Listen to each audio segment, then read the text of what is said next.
Buenos días, chicos, buenos días. ¿Cómo están a los que se están conectando? Buenos días.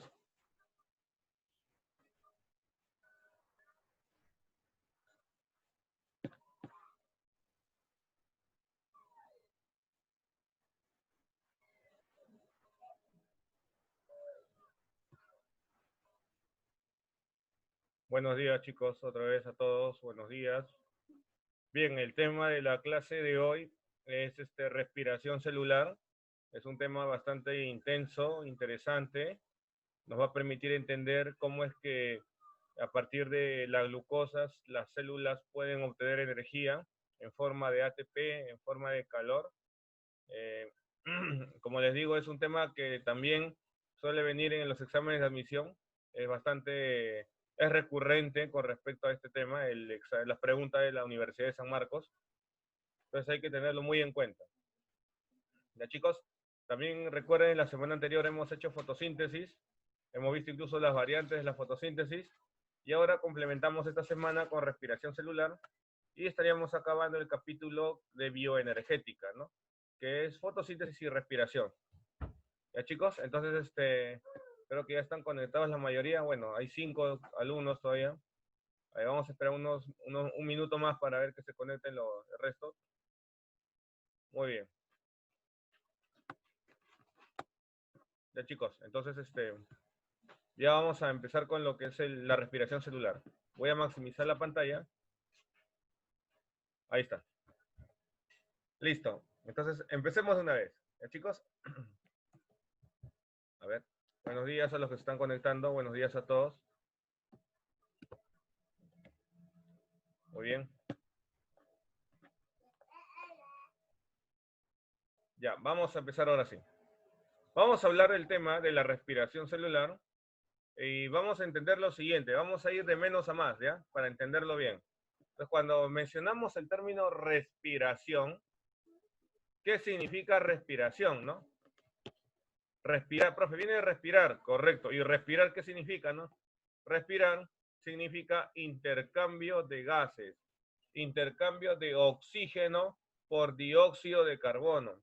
Entonces, en la respiración celular, profesor, vamos a encontrar este intercambio de gases. Yo te diría que sí, sí vamos a encontrar. Pero hay un adicional.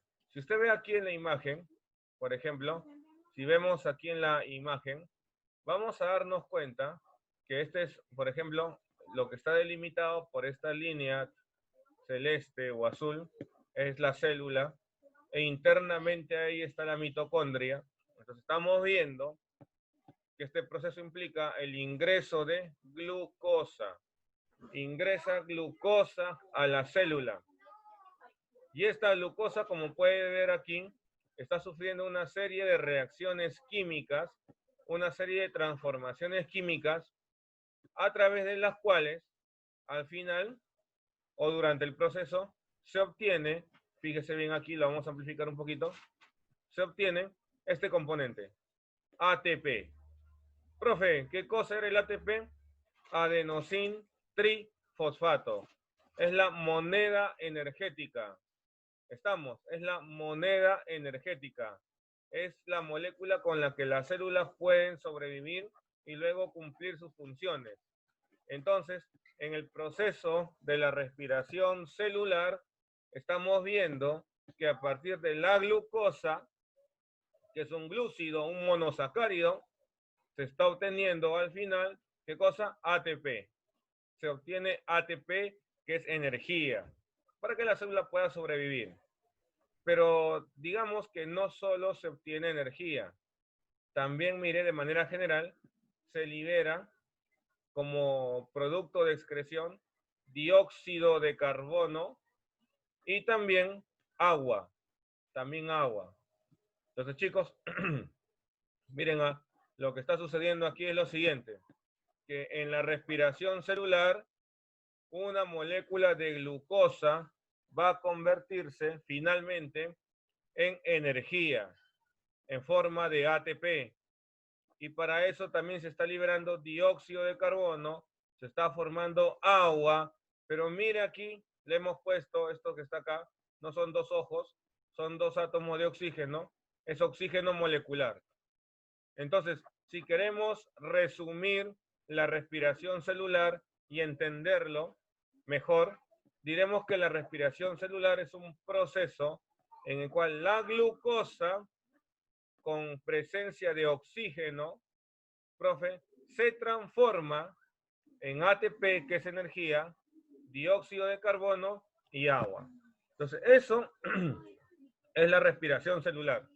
Proceso en el cual la glucosa en presencia de oxígeno, profe, y si mejor dices oxidación, ya que el oxígeno suele oxidar, bueno, tiene razón, ¿no? Podríamos decir que la respiración celular es un proceso de oxidación de la glucosa, ya se sobreentendemos que está el oxígeno, para formar energía, para formar dióxido de carbono y agua. Profe, y de estos productos finales, ¿qué es lo que aprovecha la célula? La energía, evidentemente, el ATP. Entonces, eso, chicos, a grandes rasgos, es la respiración celular. ¿Estamos? Ya, profe, ya tengo la oxidación de la glucosa para formar energía, CO2 y agua. Muy bien. A su vez, en esta imagen vemos que este proceso tiene dos fases, mire. La primera fase es la fase anaeróbica. Anaeróbica. ¿Por qué se llama anaeróbica, profe? Porque no usa oxígeno. Y la segunda fase es la fase aeróbica o aerobia. ¿Por qué se llama aerobia? Porque sí usa oxígeno, como puede ver aquí. Entonces ya, profe, mire, solamente viendo este pequeño gráfico, mire, no hay ningún párrafo aquí, pero solo observando podemos sacar varios conceptos y deducir varias cosas. Entonces ya sabemos que la respiración celular, chicos, ya sabemos que es un proceso, digamos, que tiene dos fases, anaeróbico y aeróbico, ¿ya? Muy bien, entonces sabemos que el objetivo es, o lo que pasa aquí es que la glucosa se oxida, o sea, en presencia de oxígeno, para formar energía en forma de ATP, para formar dióxido de carbono y agua. Y mire, y sabemos que este proceso ocurre en la mitocondria. Esta organela es la mitocondria. Pero la fase anaeróbica, mire, la fase anaeróbica, en la cual la glucosa se está transformando en otras moléculas, ocurre en el citosol. En el citosol. ¿Ya? Entonces, chicos, estamos viendo esto. No se olviden, por favor. Esto es un, digamos, un panorama general de lo que vamos a ver a continuación. Ya tenemos la idea previa de en qué consiste la respiración celular.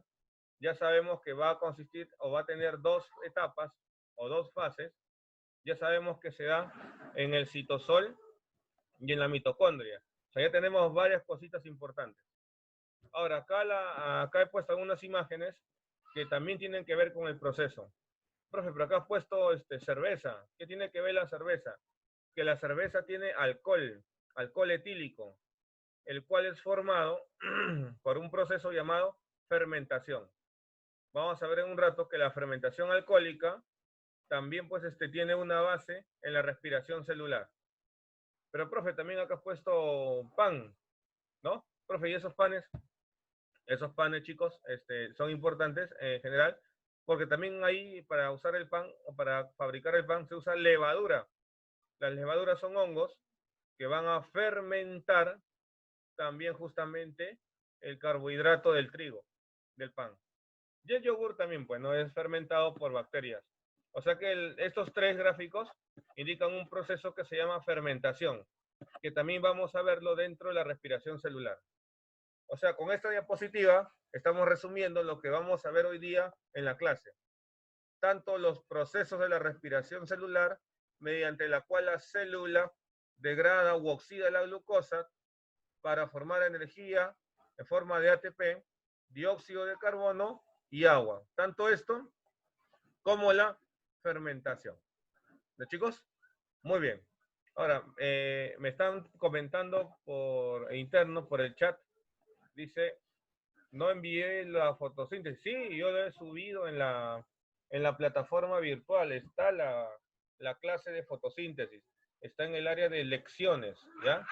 Lecciones, segundo bimestre, ahí está subida. Ya lo ven en la tarde. Muy bien, chicos, esto es con respecto a la introducción de la respiración celular. Aquí hemos puesto algunos detalles, ¿no? La respiración celular es un proceso por el cual la energía química de las moléculas del alimento, como la glucosa, se libera y se forma ATP. Profe, ¿qué moléculas pueden ser usadas como fuente de energía? Principalmente carbohidratos, pero también grasas y proteínas. Pero como digo, carbohidratos principalmente. Y la molécula más representativa o más común es la glucosa. La glucosa es, digamos, lo que más se estudia, ¿ya? Entonces, ¿qué ocurre? Que una molécula de glucosa entra y produce la energía, los ATPs. Aquí le he puesto la molécula del ATP, ya usted lo conoce. El ATP es un nucleótido, tiene ribosa, tiene una base nitrogenada de adenina y tiene 3 grupos fosfatos. Y sabemos que por una glucosa que ha ingresado a la célula, por una glucosa que entra, profe, ¿cuánto de energía se produce? Aquí lo hemos puesto. Por una glucosa catabolizada se obtiene 36 ATPs o si no, 38 ATPs. 36 o 38 ATPs por una glucosa que ha ingresado a la célula. Profe, ¿y a qué se debe esto? Miren, esto lo vamos a ver aquí. Esto es debido a estas lanzaderas, la lanzadera glicerol fosfato y la lanzadera malato aspartato. Ya lo vamos a ver más adelante. Pero ahora, recuerde, una glucosa o por cada glucosa que entra a una célula, la célula le saca provecho y obtiene 36 o 38 ATPs, dependiendo de la lanzadera en la que se encuentre. Y chicos, mira, esta diapositiva que es introductoria para dar conceptos básicos, en este cuadrito hay una pregunta de examen de admisión de San Marcos. Decía así, una célula X metaboliza una molécula de glucosa y se obtiene 38 ATPs. Y te pedían a qué se debe esto. O sea, ¿qué se debe de que una glucosa, una molécula de glucosa, pueda formar 38 ATPs? Y aquí está la respuesta. Porque usa la lanzadera malato aspartato. O sea, mire, si bien es cierto, no lo hemos explicado todavía, pero ya tenemos como referencia estas lanzaderas. Y entonces esto ha sido pregunta de admisión. Hay que estar, por lo tanto, muy atentos. Ya, por si acaso, chicos, estas diapositivas las voy a subir a la plataforma, lo voy a subir al área de lecciones. Hay una carpeta que dice segundo bimestre, ahí lo voy a poner. ¿Ya, chicos? Muy bien. Ahora, profe, con respecto al metabolismo, la respiración tiene 2 etapas, ¿no? Anaeróbico y aeróbico. Anaeróbico, ¿qué significa, profe? Que no consume oxígeno. Aeróbico, ¿qué significa? Que sí consume oxígeno. Después, es un proceso catabólico. ¿Qué significa que sea catabólico? Recuerden ustedes su primera clase de biología de este año, ser vivo. El catabolismo es un proceso de degradación, descomposición. Profe, ¿qué se degrada? La glucosa, pues. La glucosa, que es una molécula de 6 carbonos, se está degradando hasta moléculas de CO2 y moléculas de agua. O sea, se está degradando una molécula orgánica en moléculas inorgánicas. O sea, ahí estamos viendo, chicos, el catabolismo. La respiración celular es catabólica porque la glucosa, que es una molécula orgánica, se está descomponiendo o degradando hasta moléculas inorgánicas como el CO2 y el agua. Profe, además es un proceso exergónico. Así es. ¿Por qué será exergónico? Porque en este proceso se está liberando energía. Se está liberando ATP. Y ojo, este proceso no solo libera ATP, sino que también libera energía en forma de calor. En forma de calor. Ya, profe, bacán. Y además, este proceso es continuo. ¿Qué significa que sea continuo? Que nuestras células producen en cada segundo este proceso. Que nuestras células en cada momento están degradando glucosa para obtener energía. No es como la fotosíntesis, que la fotosíntesis solo se realiza durante el día. No. Por eso era discontinua, ¿no? En cambio, acá la respiración celular es un proceso continuo que ocurre en cada instante. Si la célula no hace respiración celular, está condenada a morir. Por eso que las características de este proceso es que la respiración celular es catabólica, exergónica y continua. De nuevo, ¿por qué catabólica? Porque se degrada la glucosa, que es una molécula orgánica, a moléculas más simples, como dióxido de carbono, como agua. ¿Por qué es exergónica? Porque se libera energía, se va a liberar energía. ¿Y por qué es continua? Porque es un proceso que las células hacen sin descanso. La obtención de energía para la célula es fundamental para que pueda seguir viviendo. ¿Ya, chicos? Entonces es lo que vamos a ver. Ahora, adicionalmente, vamos a encontrar 3 procesos metabólicos implicados aquí. Profe, ¿cuáles son esos 3 procesos? ¿No? Los 3 procesos, chicos, que vamos a encontrar aquí, es lo siguiente: glucólisis, el ciclo de los ácidos tricarboxílicos, o también llamado ciclo de Krebs, y la fosforilación oxidativa. Entonces, en esta clase vamos a resolver o vamos a explicar estos 3 procesos que forman parte de la respiración celular. ¿Ya? Y además vamos a destacar, profe, a la coenzima A, que es la vitamina B5, la cual se encarga de transportar a los grupos acetilos. Profe, suena bien químico, sí, es bien químico, pues. Pero vamos a explicarlo, no se preocupe, con mucho detalle. Entonces, jovencitos, jovencitas, recuerden, la respiración celular tiene una fase anaeróbica, donde no consume oxígeno. Tiene una fase aeróbica, donde sí consume oxígeno. Además es catabólica, degrada la glucosa, que es orgánica, en moléculas inorgánicas como el dióxido de carbono y el agua. Además es exergónica. ¿Qué significa eso? Que libera energía en forma de ATP. Y además es continua porque las células realizan este proceso constantemente. Se divide en 3 grupos. ¿Cuáles son, profe? En 3 reacciones químicas o en 3 procesos metabólicos importantes. 1, la glucólisis. 2, el ciclo de Krebs o ciclo de ácidos tricarboxílicos. Y el último, la fosforilación oxidativa. Ya, profe, ya tengo más o menos claro en qué va a consistir. Entonces, otras moléculas más que vamos a ver que participan. Por ejemplo, tenemos los NADS, que es la vitamina B3, ¿no? NADS, que significa N es de nicotina, A de adenina y la D de di. Esto es dinucleótido de nicotinamida y adenina. Profe, ¿es necesario que me aprenda el nombre? No, no es necesario. Solamente NAT, así a secas. Y sí la función. Profe, ¿cuál es la función del NAT? Eso sí recuerde. Transporta H. ¿Y qué es el H? Símbolo químico del hidrógeno. Entonces, el NAT o los NAT van a transportar hidrógenos. Otra molécula importante, el FAT. El FAT, profe, es flavin adenin dinucleótido. Es la vitamina B2. Ya. ¿Qué transporta? También transporta hidrógeno. Transporta hidrógeno. Profe, ¿y por qué el hidrógeno es tan importante? Fíjese aquí, en esta reacción química que vamos a observar. Mire, voy a maximizar un poquito esto, para que lo vea mejor. Aquí, mire. Por ejemplo, con respecto al FAT, mire. El FAT se va a unir a 2 protones y 2 electrones. Se une. Y me va a dar a cambio FAT H2. Profe, pero H2 significa que hay 2 hidrógenos, sí. Pero, profe, acá se está uniendo 2 protones y 2 electrones. Claro, pero recuerde usted que un hidrógeno está formado por un electrón y un protón.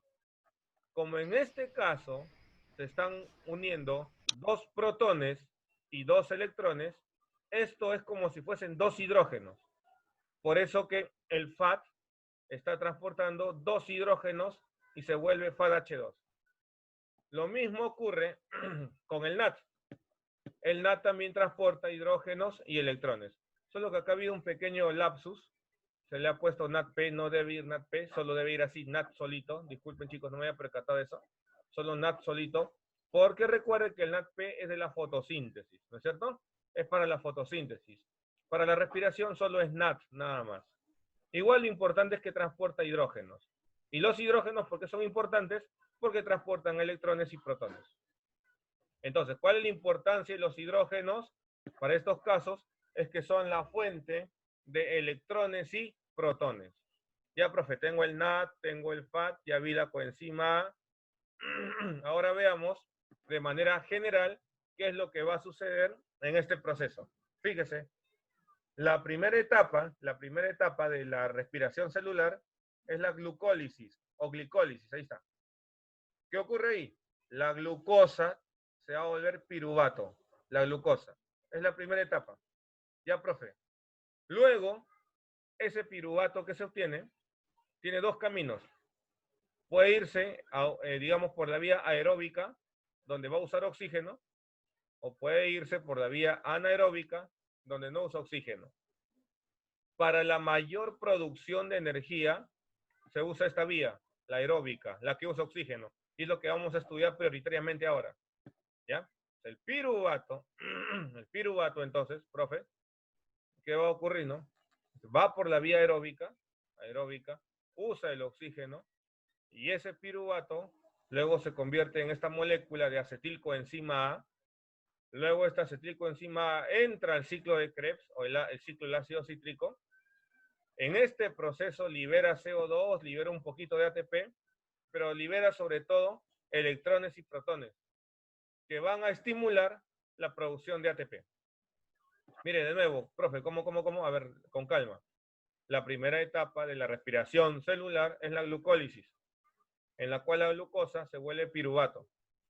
Si coge el camino aeróbico, ese piruvato se vuelve acetilcoenzima A, luego esto entra al ciclo de Krebs, luego de acá se obtienen electrones y protones que van a permitir la formación de una mayor cantidad de ATP. O sea, esto es lo que quiere la célula. Esto es lo que vamos a ver qué hace. Pero, profe, aquí el piruvato también puede tomar una vía anaeróbica, donde no consume oxígeno. Así es. Y lo que viene sería la fermentación. La fermentación. Hay fermentación alcohólica, fermentación láctica y también respiración anaeróbica. ¿Ya, chicos? Y lo vamos a ver también, no se preocupe, se va a ver también. Pero yo quiero que rescate esto de aquí, este esquema. Glucólisis y la fase aeróbica. Ya, profe, ya algo más o menos, no estoy volando tanto algo. Muy bien, ya si le gustan los colores, veamos en colores. Entonces, mire, la glucosa ingresa a la célula. Acá en el citosol, en el medio interno, se realiza la glucólisis. Producto de la glucólisis se forma piruvato. Y ese piruvato ingresa a la mitocondria. Y en la mitocondria, mire, el piruvato se va a convertir en acetilcoenzima A. Bueno, no sale aquí. Y ese acetilcoenzima A va a llegar al ciclo de Krebs. Llega al ciclo de Krebs, profe, y luego se obtienen electrones y protones que van a permitir la producción de ATP, que van a permitir la producción de energía. Para que el piruvato pueda ingresar a la mitocondria, debe haber oxígeno presente. ¿Estamos? Entonces, es lo que vamos a explicar. La glucosa se degrada a piruvato en el citosol, en una fase que se llama glucólisis, y ese piruvato en presencia de oxígeno entra a la mitocondria para ser degradado también, para que le quiten sus electrones y protones, y finalmente se obtenga ATP, energía. Es lo que vamos a ver principalmente. Pero el piruvato también puede estar en un medio donde no hay oxígeno, y entonces experimenta la fermentación.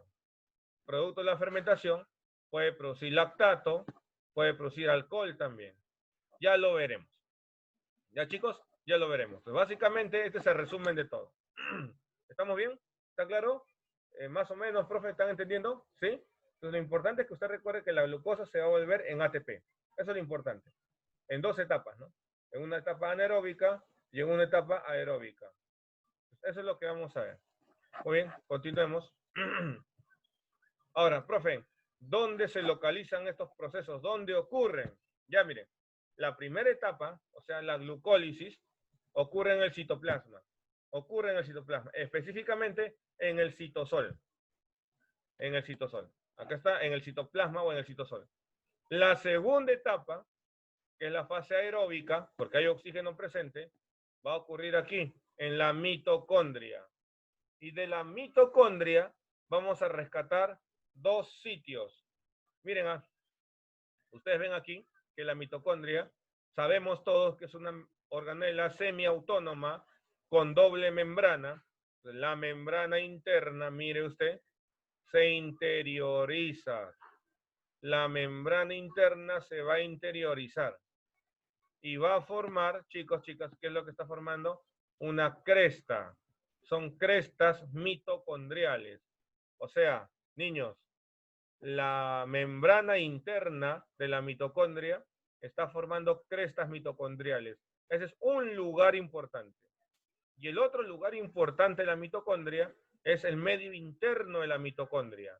El medio interno de la mitocondria se denomina matriz mitocondrial. O si no, también se le llama mitosol. Cualquiera de los dos. Matriz mitocondrial o mitosol.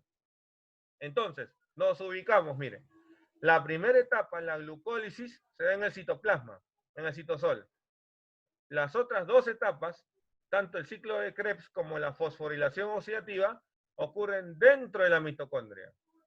El ciclo de Krebs ocurre en la matriz mitocondrial, o sea, en el medio interno de la mitocondria.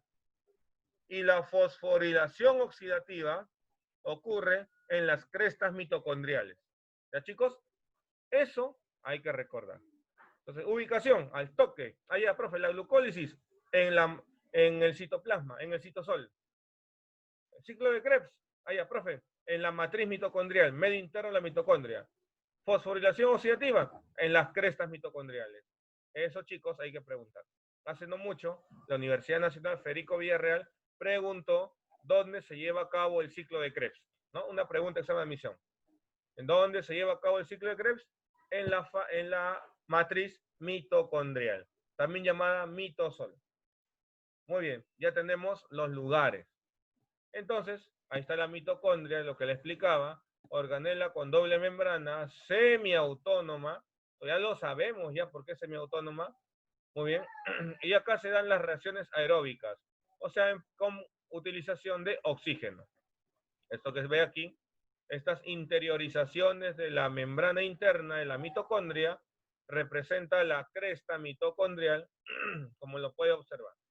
Ya, profe, bacán. Tenemos esto entonces, ¿ya? Y lo que está aquí adentro, el medio interno, sería la matriz mitocondrial.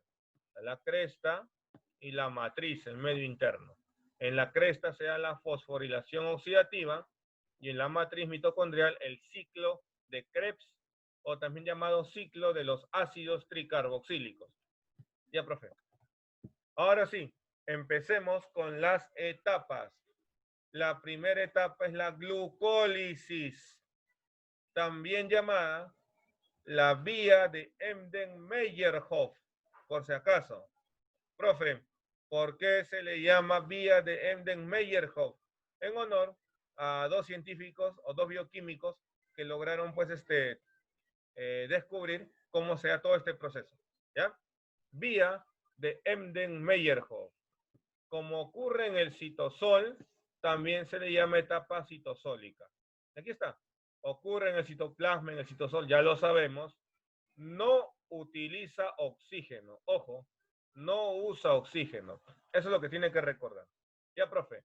O sea, si no usa oxígeno, es una reacción anaeróbica. No se olvide, ¿eh? Es una reacción anaeróbica.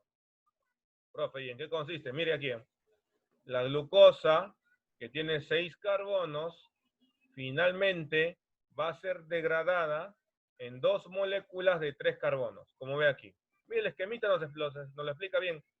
La glucosa de 6 carbonos va a ser degradada en 2 moléculas de 3 carbonos cada uno. Cada molécula se denomina piruvato. Cada molécula se va a denominar piruvato, como puede observar ahí, de 3 carbonos. Pero para que esto pase, chicos, ocurren varias reacciones químicas. Exactamente, ocurren 10 reacciones químicas o 10 reacciones bioquímicas, las cuales no vamos a explicar. Solamente lo vamos a mencionar de manera rápida. Miren, ¿qué ocurre, profe? En este proceso, para que la glucosa se pueda romper en 2 piruvatos, se necesitan 2 moléculas de ATP. Se usan 2 ATPs para que se pueda romper. Adicionalmente, en este proceso, chicos, se van a liberar 2 moléculas de NAT. transportando un hidrógeno cada una. Se liberan 2 NAD. Y también, profe, en este proceso se van a producir 4 ATPs. O sea, miren, miren.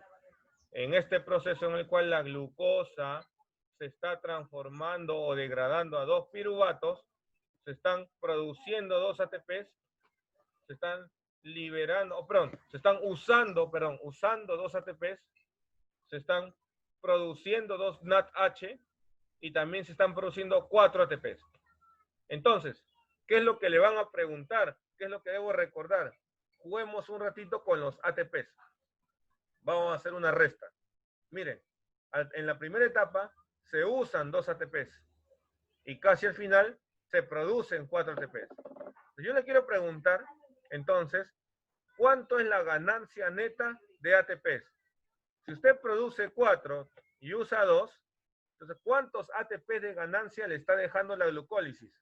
Dígame, ¿cuántos ATPs de ganancia neta le está dejando la glucólisis? Profe, me está dejando 2 ATPs. Por eso aquí le pongo, ¿no? Ganancia neta, 2 ATPs. Profe, yo veo que hay 6, claro, pero 2 que se usan y 4 que se producen. Usted hace la diferencia, son 2 ATPs netos. Y eso, chicos, ha sido pregunta, examen de admisión. En la glucólisis o en la vía de Embden-Meyerhof, ¿cuánto es la ganancia neta de ATPs? Y la respuesta es 2 ATPs. Se producen 4, se usan 2. ¿Cuántos NADH se están produciendo? 2 NADH. ¿Estamos? ¿Y cuántos piruvatos? 2 piruvatos. Entonces, este cuadro que usted ve aquí, se lo voy a preguntar en su examen. ¿Cuál es la ganancia neta de la glucólisis? 2 ATPs, 2 NADH y 2 piruvatos. Ay, de yapa, 2 aguas. 2 aguas. Muy bien. Entonces, en esto consiste, a grandes rasgos, la glucólisis. Glucólisis, ¿no? Lisis, ruptura. La glucosa se rompe y se obtienen 2 piruvatos, 2 ATP netos y 2 NADH más H. 2 NADH. ¿Ya, chicos? ¿Cuál es la importancia del NADH? Que transporta hidrógenos. ¿Y cuál es la importancia de los hidrógenos? Que tienen electrones y protones. Muy bien. Eso es con respecto a la glucólisis. Sencillo, mire. En una sola diapositiva lo explicamos. Ya, profe, ya sé que al final hay 2 piruvatos. Muy bien. Sigamos. Ya, mire, ya si usted quiere, ¿no? Profundizar un poquito, aquí están todas las etapas, ¿no? Como la glucosa se vuelve glucosa 6-fosfato, luego fructosa 6-fosfato, luego fructosa 1,6-difosfato. O sea, aquí están todas las reacciones químicas. Profe, ¿y esto me lo preguntarán en mi examen de admisión? No. Profe, ¿y esto lo vas a preguntar en la práctica, en el examen mensual, bimestral? Tampoco, así que no se preocupe. No le voy a preguntar. Esto sí le voy a preguntar. Este cuadro de aquí. Esto sí, es fijo que va a venir. Pero esto no se preocupe, no se asuste. Esto no lo voy a preguntar. Ya solamente queda como referencia. Si alguno de ustedes quiere estudiar biología molecular o biología celular o quiere ser biólogo o de alguna rama médica, va a tener que aprenderse esto sí o sí, o ya cuando esté en la universidad. Por ahora nos queda como referencia esta etapa o este cuadro de la glucólisis. Ya, profe. Ahora hablemos de la fermentación. Pues chicos, yo prefiero hablar de fermentación al final. ¿Ya? Pues vamos a saltearnos varias cositas para hablar de la etapa mitocondrial. ¿Ya? Entonces, de ahí lo vamos a ver, no se preocupe. Al final lo vamos a explicar la fermentación. Pues recuerden, ¿no? Si seguimos nuestro mapa original, ¿se acuerdan cuál era nuestro mapa? Acá lo vamos a ver, fíjense. Nuestro mapa era el siguiente. A ver, vamos a verlo aquí. Acá, miren. Nuestro mapa era el siguiente, ¿no? Se obtenían los piruvatos luego de la glucólisis y luego este piruvato, en presencia de oxígeno, debe ingresar a la mitocondria. Entonces estamos acá y vamos a explicar primero la fase aeróbica o la fase mitocondrial. Vamos a explicar esto. Al final ya explicamos la fermentación. Ya, profe, ya se formó el piruvato, ya se ha formado el piruvato. Entonces, ahora, ¿qué sucede? El piruvato ha ingresado a la mitocondria, ojo, el piruvato ingresó a la mitocondria. ¿Y qué ocurre con el piruvato? Se oxida. Se va a oxidar. Al oxidarse, chicos, ¿qué significa oxidarse? Oxidarse significa que pierde electrones. Al oxidarse el piruvato, sus electrones y de yapa sus protones, se lo va a entregar a un NAT, que está por acá. Ojo, el piruvato cuando se oxida pierde electrones y protones y se los entrega al NAT. Y el NAT que gana los electrones y protones del piruvato, ¿en qué se vuelve? En NADH, como ve aquí. Se vuelve NADH. NADH, transporta oxígeno, hidrógeno, perdón. Y además, mire, el piruvato le comento, y usted ya lo sabe, el piruvato es una molécula de 3 carbonos, 3, pero se va a volver acetil. Le comento, el acetil es una molécula de 2 carbonos. O sea, ¿qué ha pasado para que el piruvato, que tiene 3 carbonos, se vuelva acetil de 2 carbonos? ¿Qué ha sucedido, profesor? Evidentemente, ha perdido, profe, ha perdido un carbono. Lo ha perdido en forma de CO2, ¿ya? Lo ha perdido en forma de CO2, en forma de dióxido de carbono. ¿Ya, chicos? Ahí está mejor. ¿Ya? Lo ha perdido en forma de dióxido de carbono. Ahí lo tienes. Ya, profe. Entonces, miren esta reacción química. Profe, estoy más o menos, no lo entiendo bien. Miren, fíjense, está recontra sencilla. Mire, recontra fácil, ¿eh? ¿Por qué? Porque el piruvato, que tiene 3 carbonos, se está volviendo acetilcoenzima A, que solo tiene 2 carbonos. 3 carbonos, 2 carbonos. ¿Qué pasó? Perdió un carbono en forma de CO2. Como pierde un carbono, se está descarboxilando. Por eso que decimos que el piruvato está que se descarboxila. Y además, como el piruvato se oxida, o sea, pierde electrones y también pierde protones. Profe, ¿qué es protón más electrón? Hidrógeno. O sea, el piruvato también está perdiendo hidrógeno y se los está dando al NAT para que se vuelva NADH. Ya, profe. Entonces, ¿qué está pasando con el piruvato? Se está descarboxilando y se está deshidrogenando. O sea, estamos viendo la descarboxilación y deshidrogenación del piruvato para formar acetil, que tiene 2 carbonos, la cual, este acetil, se va a unir a la coenzima A, acá está la CoA, ¿se acuerda que pusimos que era la vitamina B5? Se une a la coenzima A y formará la acetilcoenzima A. Entonces, esta primera reacción química que ocurre en la mitocondria, que pasa en la mitocondria, en la cual el piruvato se descarboxila y se logra deshidrogenizar, se denomina acetilación. ¿Qué ocurre en la acetilación? El piruvato se transforma en acetilcoenzima A. ¿Cómo? Descarboxilándose y deshidrogenizándose. ¿Y qué hace la coenzima A con el acetil? La coenzima es un transportador. Es como decirle, es su taxi, es su Uber. ¿A dónde lo va a llevar, profe, la coenzima A? Al ciclo de Krebs. La coenzima A transporta el acetil hacia el ciclo de Krebs, que vamos a estudiar en un rato. Entonces, esta, niños y niñas, es la primera reacción química de la etapa mitocondrial, la acetilación. ¿Por qué se llama acetilación, profe? Porque el piruvato se va a transformar en acetilcoenzima A. Recontra fácil, profesor. Correcto, ya lo tenemos. Ya, profe, bacán. ¿Cómo se transforma? Descarboxilándose, o sea, perdiendo su dióxido de carbono, y también deshidrogenándose, perdiendo hidrógeno. Y la coenzima, ¿qué le hace? Lo va a transportar hacia el ciclo de Krebs. Tenemos eso. Ya, profe. Esa es la acetilación, primera etapa. Luego viene el ciclo de Krebs, o también llamado ciclo del ácido cítrico, o ciclo de los ácidos tricarboxílicos, o ciclo del citrato. Tiene varios nombres. San Marcos lo suele denominar como el ciclo de los ácidos tricarboxílicos. Nosotros le diremos simplemente ciclo de Krebs. ¿Ya? ¿Dónde se lleva a cabo esto? En la matriz mitocondrial. Ahora, previamente al ciclo de Krebs, a partir del piruvato, se ha formado acetilcoenzima A. Recuerden que es una molécula de 2 carbonos. ¿Qué va a suceder? Miren, acá más o menos para que tengamos una idea, el piruvato que entró en la mitocondria, el piruvato se unió con la coenzima A, mire, formó acetilcoenzima A, y entró al ciclo de Krebs. Y luego va a obtener ATP, NADH y todo lo demás. Pero aquí vamos a verlo mejor. Ahí está. Profe, ¿qué es lo que ocurre? Concentrémonos aquí. Ya todos atentos, ¿eh? Atentos, atentos. No se distraigan. Aquí, miren. Concentrémonos aquí. El acetil que tiene 2 carbonos ingresa al ciclo de Krebs. Este acetil de 2 carbonos se une a una molécula preformada llamada oxalacetato. ¿Algo le suena familiar? Profe, sí, la clase anterior vimos algo de oxalacetato, claro. Este oxalacetato, este de aquí, tiene 4 carbonos. El acetil tiene 2. Hagamos una suma rápida.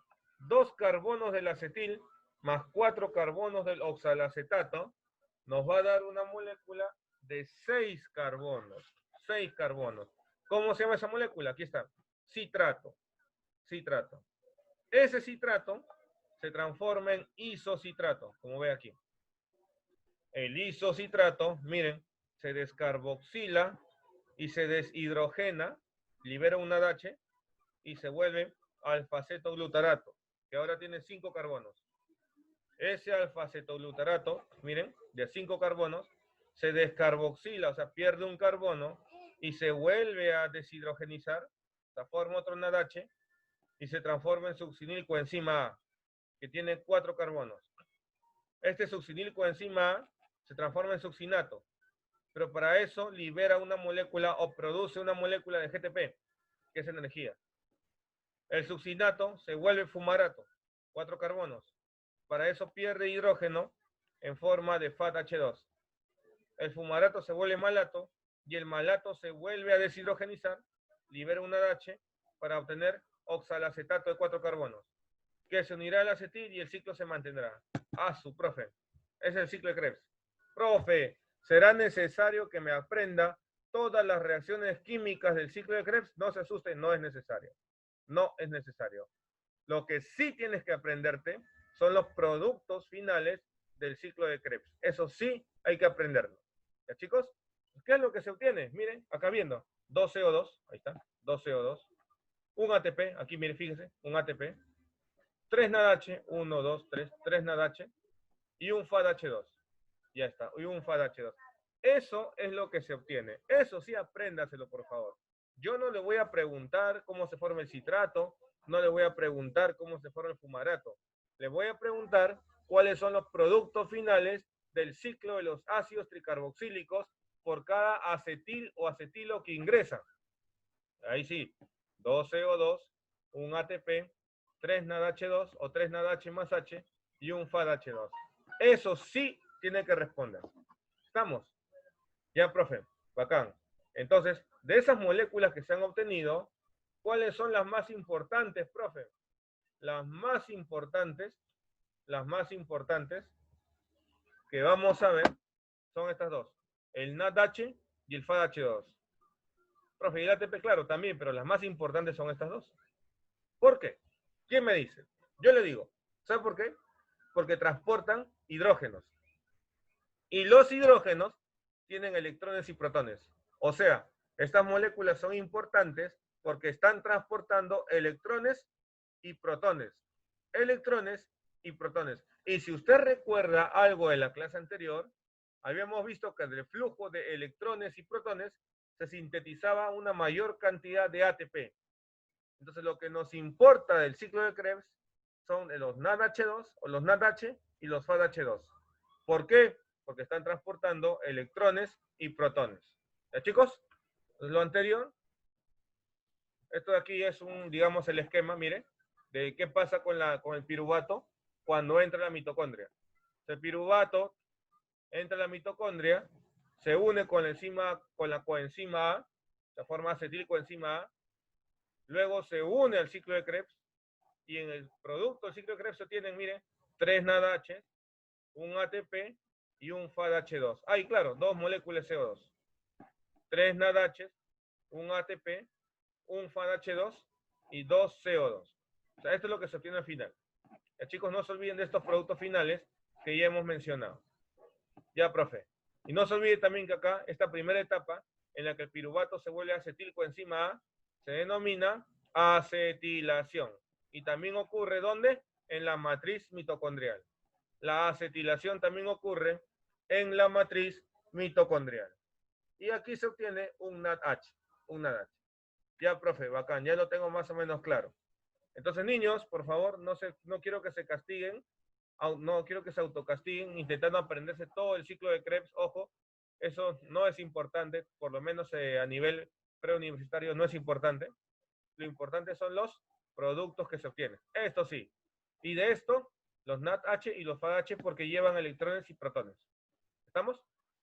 Ya, profe. Sigamos. Luego viene la fosforilación oxidativa.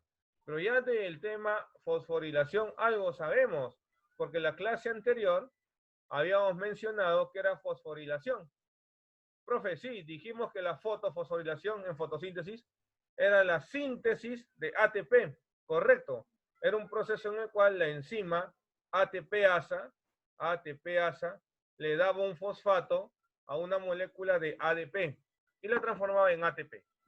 La fosforilación oxidativa es la síntesis de ATP. Eso hay que recordar. Ahora, acá hay unos datos importantes que hay que tenerlos en cuenta para poder entenderlo bien. Por ejemplo, el NADH va a generar 3 ATPs. O sea, un NADH equivale a 3 ATPs. Y un FATH2 equivale a 2 ATPs. Esta equivalencia hay que tenerlo muy en cuenta. Lo otro, chicos, es que este proceso ocurre en la membrana interna de la mitocondria, o sea, en la cresta mitocondrial. Esto ocurre en la cresta mitocondrial, como lo vemos aquí. Ya, profe, mitocondrial le puede ser. Esto ocurre en la cresta mitocondrial. ¿Ya, chicos? Profe, ¿qué más? Miren, ¿qué más podemos ver aquí? Sobre la cresta mitocondrial vamos a encontrar una serie de proteínas, una serie de moléculas que van a permitir este proceso. Así como en el tilacoide de la fotosíntesis había una serie de moléculas, ¿se acuerdan? Los fotosistemas, las proteínas que transportaban electrones, las enzimas. Aquí también vamos a encontrar en la cresta mitocondrial una serie de moléculas que nos ayudan. Esas moléculas se denominan actualmente complejos. O sea, complejo 1, complejo 2, complejo 3, complejo 4. Mira, aquí lo vemos. Mira, ahí está. Nos ubicamos, fíjese. Estamos dentro de la mitocondria. Esto que está acá, donde está el puntero láser, es la membrana externa de la mitocondria. Y aquí es la membrana interna de la mitocondria. Entonces, aquí está, mire. Complejo 1, complejo 2, complejo 3, complejo 4. ¿Ya, chicos? Están los 4 complejos y esta última enzima. ¿Se le hace familiar? A ver, mírela bien. ¿Se le hace conocido o no? Profe, tiene F, ¿no? Y produce ATP. Esta última es la ATP sintasa. La ATP sintasa, la que producía el ATP. ¿Ya? Entonces nos ubicamos, miren, ¿eh? Por si acaso acá les digo, ¿no? El complejo 1 se llama así, NAT deshidrogenasa. Su nombre químico. El complejo 2, succinato deshidrogenasa. El complejo 3, citocromo reductasa. Y el complejo 4 es la citocromo oxidasa. Complejo 4, citocromo oxidasa. Solamente son los nombres químicos, ¿no? Que de pronto usted se puede aprender, o si no, en todo caso, se lo aprende por complejo, ¿no? Es igual. ¿Ya, chicos? Entonces, vamos a ver aquí. Nuevamente, ubiquémonos, otra vez. Membrana externa, membrana interna. Y aquí están los complejos. Ya, profe. Entonces, miren, ¿qué va a suceder? Recuerde que el complejo 1 es la NAT deshidrogenasa. Deshidrogenasa. El nombre de la enzima te dice qué es lo que lo hace, qué es lo que hace, y te dice también a quién lo hace.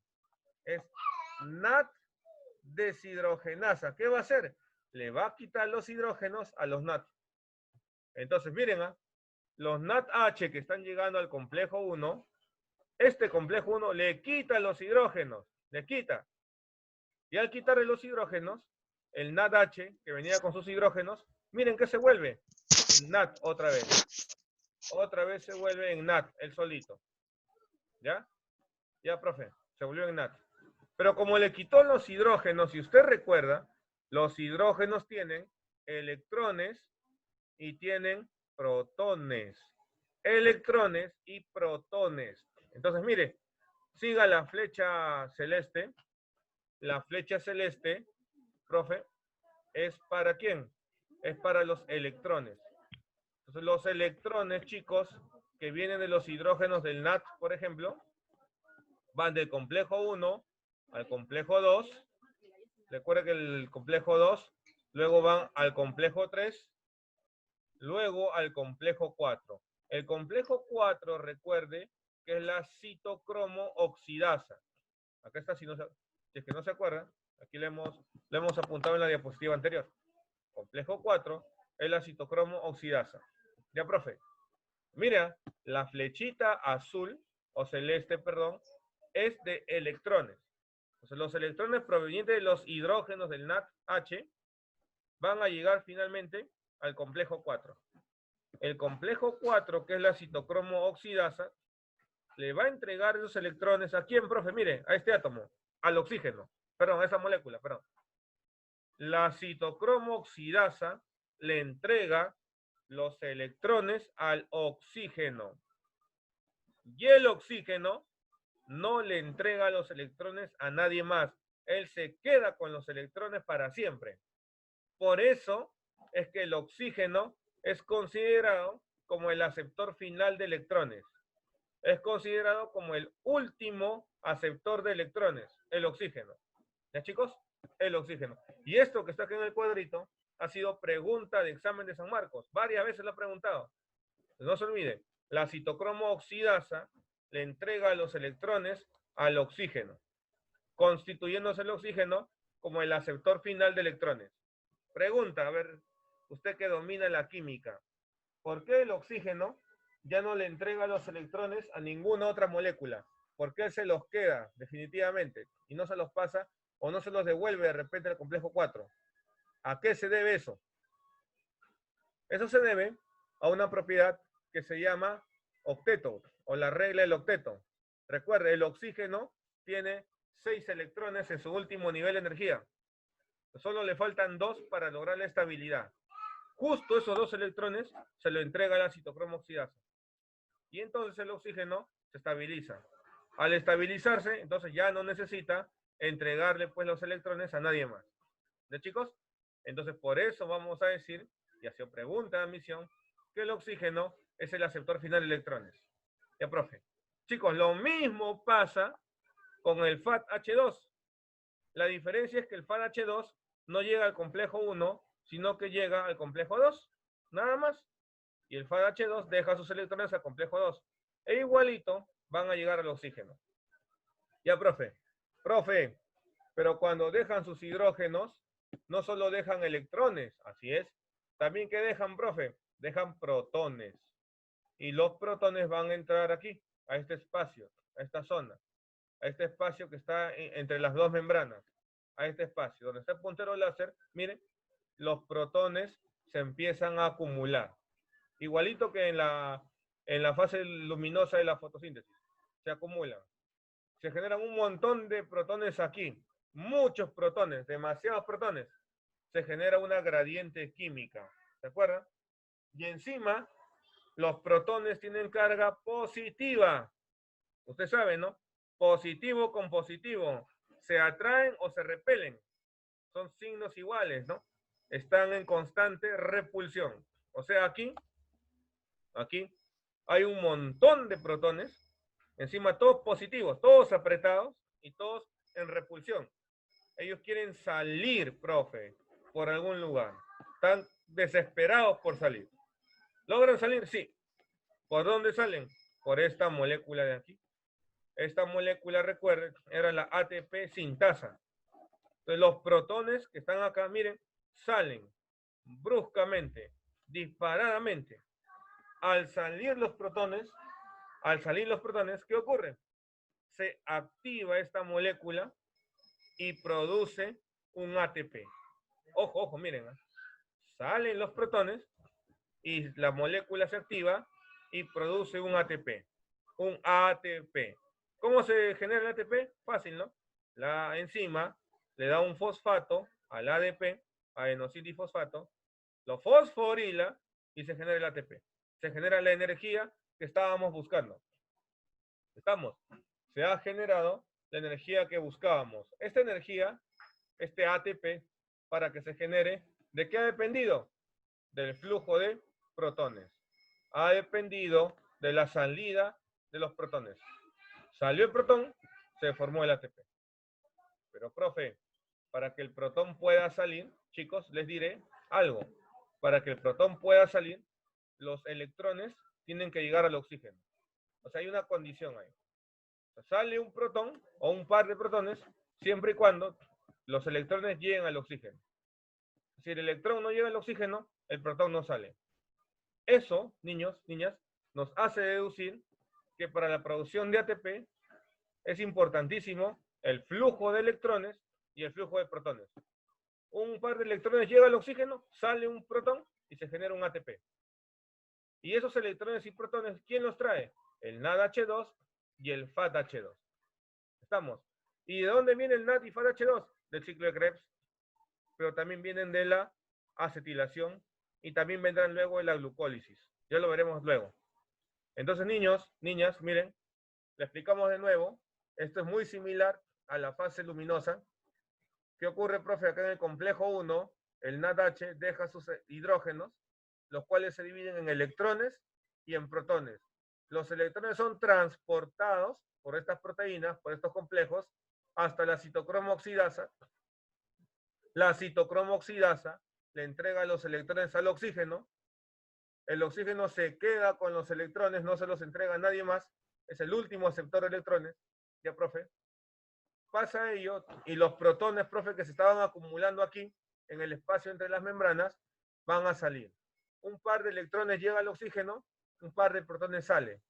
Producto de la salida de los protones, de ese flujo de los protones, está encima la ATP sintasa, forma un ATP.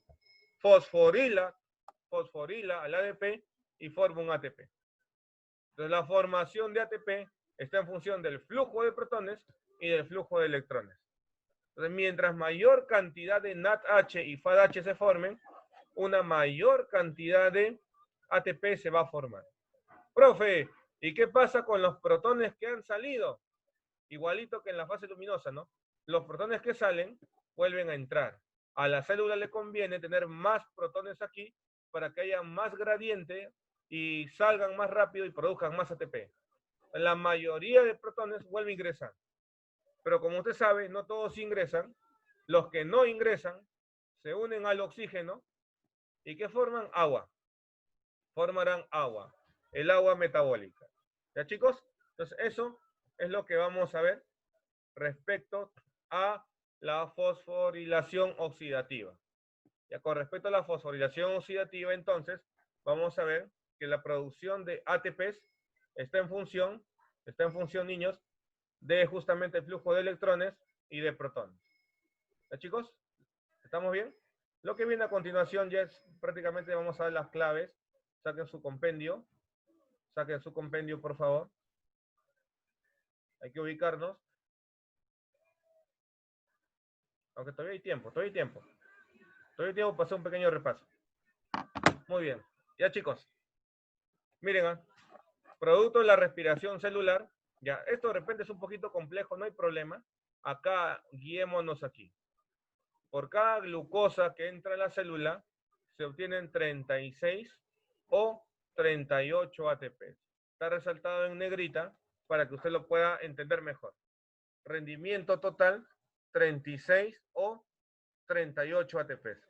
¿De qué depende? ¿Se acuerda de qué depende? De la lanzadera, ¿no? Si era lanzadera glicerol fosfato, 36 ATPs, o si era lanzadera malato aspartato, 38 ATPs. Ya lo habíamos explicado en la primera diapositiva. Muy bien. Ya, chicos, entonces hasta ahí tenemos cómo es que se han generado los ATPs en la respiración celular. Es un proceso un poquito complejo, pero se asemeja mucho a la fase luminosa de la fotosíntesis. Así es. Ya miren. Ahora vamos a hablar acerca de la fermentación. Ahora sí, hablemos de la fermentación. Lo anterior, lo que hemos visto hace rato en la fase mitocondrial, corresponde a la respiración aeróbica, ¿no? Luego el piruvato en condiciones de oxígeno se vuelve ATP, como hemos mencionado. Produce energía. Pero si el piruvato está en condiciones anaeróbicas, o sea, no hay oxígeno, entonces se lleva a cabo la fermentación. Y el objetivo de la fermentación, chicos, es esto, regenerar el NAT. Acá se ve, miren. Ahí está. Fíjese. O sea, ya hemos estudiado esto de aquí. Ya hemos estudiado cómo se produce el ATP en la mitocondria. Ahora vamos a ver el otro lado, cuando el piruvato, cuando hay ausencia de oxígeno, se fermenta. Producto de esto, profe, se va a generar NAT, el cual llegará a la glucólisis para que el proceso siga dándose. O sea, la fermentación permite la regeneración del NAT para que la glucólisis siga dándose sin ninguna dificultad. ¿Ya, chicos? Pues recuerden que la fermentación ocurre en un medio anaeróbico. La fermentación permite la regeneración del NAT para que la glucólisis siga dándose. Y hay dos tipos de fermentación. La primera es la fermentación alcohólica, como puede ver ahí. Y esa fermentación alcohólica lo va a realizar los protozoarios y las levaduras. Protozoarios y levaduras, fermentación alcohólica. Ya, profe. ¿Qué ocurre aquí? Mire, acá guiémonos, mire. Los piruvatos que se habían obtenido van a, digamos, liberar 2-NADH2 y se va a obtener etanol. Etanol, chicos, es un alcohol. Es el alcohol etílico que está en las bebidas alcohólicas. También se obtiene CO2, dióxido de carbono, que es un gas. Y se obtienen los NAT que le decía, que se regeneran y luego irán a la glucólisis. Entonces, mire, para que tenga usted una idea, por ejemplo, cuando ha visto que destapan una botella de champán o una botella de cerveza, ve que sale espuma en gran cantidad, ¿no? Esa espuma, chicos, esa espuma, justamente, ¿qué cosa es? Es el CO2. El CO2. Y si usted lee la etiqueta de una bebida alcohólica, dice ahí, ¿no? Hay un grado, ¿no? La cerveza tiene 5% de alcohol, el vino tiene 12% y así, ¿no? Y a ese porcentaje de alcohol está dado por el etanol. O sea, la fermentación alcohólica o en la fermentación alcohólica, a partir del piruvato, se obtiene etanol, CO2 y estos NAT.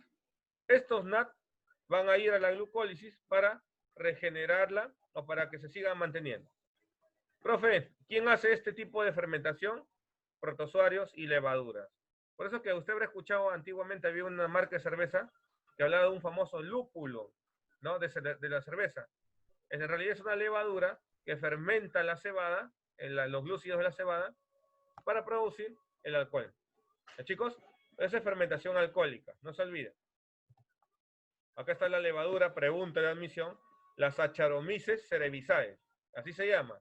Esta permite la fermentación y la producción de vino, pan y cerveza. Vino, pan y cerveza. ¿Qué es lo que ocurre en la fermentación alcohólica? Lo que le decía, mire, el ácido pirúvico piruvato se va a volver etanol. Etanol. ¿No? Eso es lo que va a suceder. Estos NATs, mire, que se generan aquí, regresan a la glucólisis.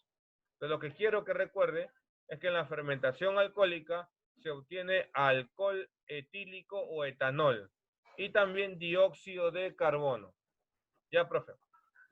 Eso vamos a ver. La otra fermentación es la fermentación láctica. Por ejemplo, la que ocurre para la producción del yogur. Ha tomado yogur muchas veces. El yogur, ¿qué cosa es? Es leche ácida. O sea, a la leche le agregan unas bacterias que van a fermentar el azúcar de la leche, la lactosa. Producto de esa fermentación se obtiene ácido láctico. Aquí está, ácido láctico. En la fermentación láctica, a partir de piruvato, se obtiene ácido láctico. Eso es todo, nada más. Nada más, es lo que tiene que recordar. En fermentación láctica, el piruvato o los piruvatos se van a convertir en ácido láctico. En fermentación alcohólica, los piruvatos se van a convertir en alcohol etílico. Nada más, eso es todo, chicos. No hay que aprenderse más. Profe, y en la fermentación láctica acá le has puesto que ocurre en el miocito. Ajá, el miocito es la célula muscular. Entonces imagínese, usted está haciendo mucho ejercicio. De repente ahora que tiene un poco más de tiempo en casa para no aburrirse, están que hacen ejercicio y por ahí le da el famoso calambre, ¿no? Entonces, ¿qué ocurre, no? El calambre ocurre porque en el músculo donde se da, una que otra fibra muscular no está recibiendo oxígeno adecuadamente. Es que como hace tanto ejercicio, imagínese la pantorrilla, que tiene un gran paquete muscular, está haciendo tanto ejercicio físico, ¿no?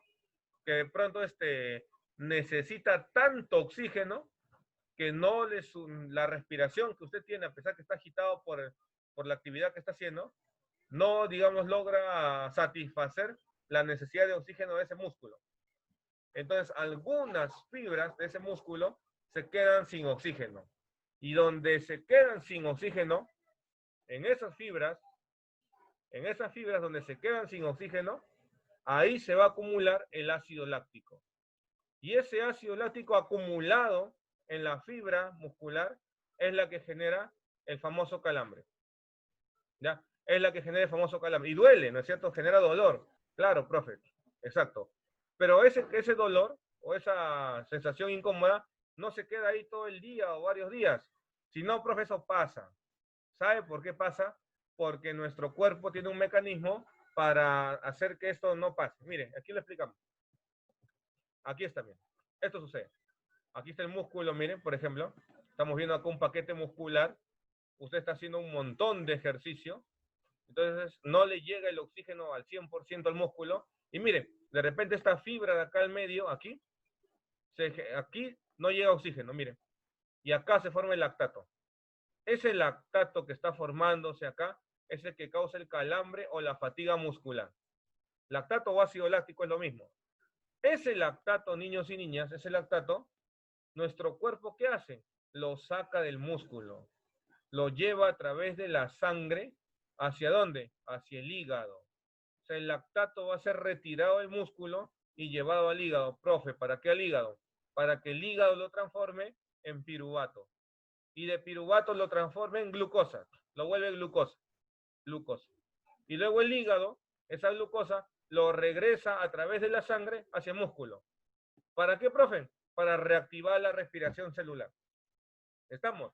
Entonces, el lactato que nos está causando la fatiga o el calambre va al hígado, el cuerpo lo manda al hígado a través de la circulación para que el hígado finalmente lo transforme en glucosa. Y la glucosa lo regrese a través de la sangre hacia el músculo para que se reactive la respiración celular. Este ciclo en el cual el lactato va al hígado, en el hígado se vuelve glucosa y del hígado la glucosa llega nuevamente al músculo, este ciclo se llama ciclo de Cori. Pregunta de examen de admisión. En el ciclo de Cori, entonces el lactato muscular producido por la falta de oxígeno, producido por la fermentación láctica, llega al hígado por la sangre, se convierte en glucosa y como glucosa regresa al músculo para reactivar la respiración. Todo esto es el ciclo de Cori. Y eso ha sido pregunta de admisión.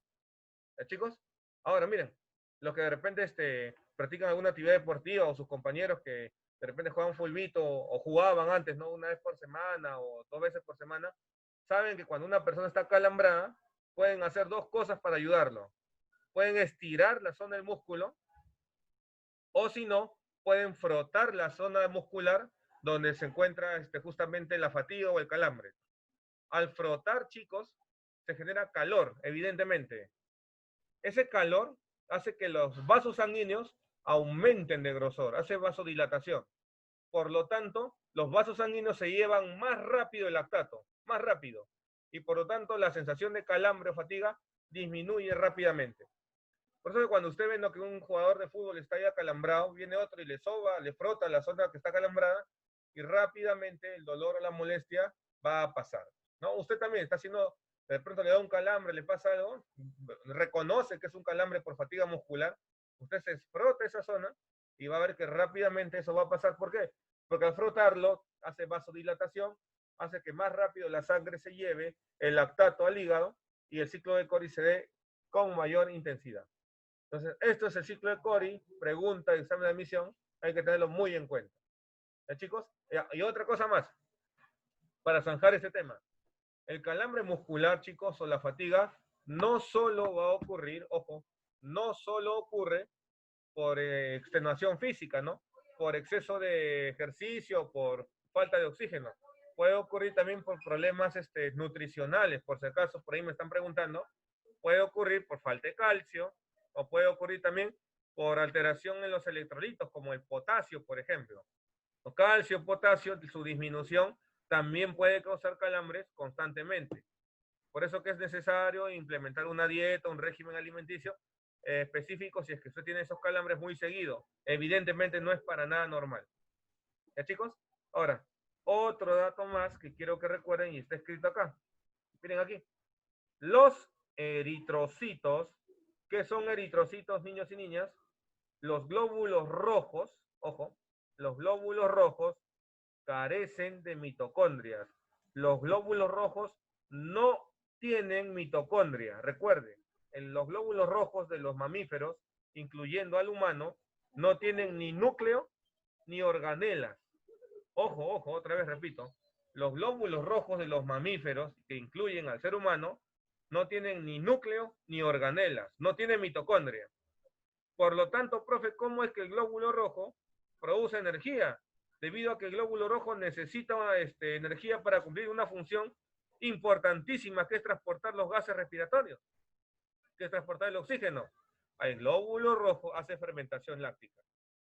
Profe, pero si hace fermentación láctica, el glóbulo rojo producirá lactato. Es verdad, pero recuerde cuál es el objetivo primario de la fermentación. ¿Cuál es? Aquí le hemos puesto. El objetivo primario de la fermentación es esto, ¿no? Es justamente regenerar al NAT. Ojo, el objetivo primario de la fermentación es regenerar al NAT. Si se regenera el NAT, entonces, ¿qué sucede, chicos? Al regenerar el NAT, la glucólisis se va a poder seguir dando. Se sigue dando, y se va a obtener 2 ATPs. Poquito, profe, pero suficiente para el glóbulo rojo.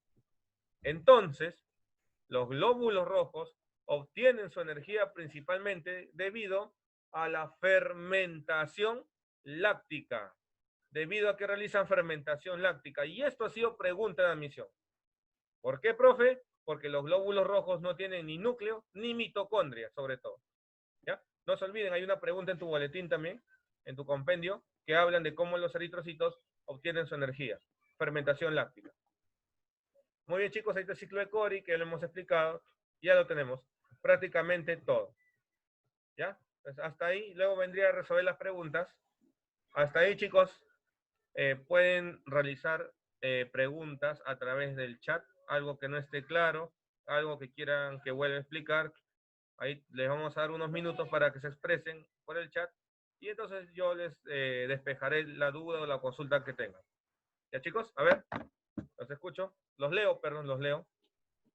A ver, dice, ¿el calambre es igual que una contracción muscular? No.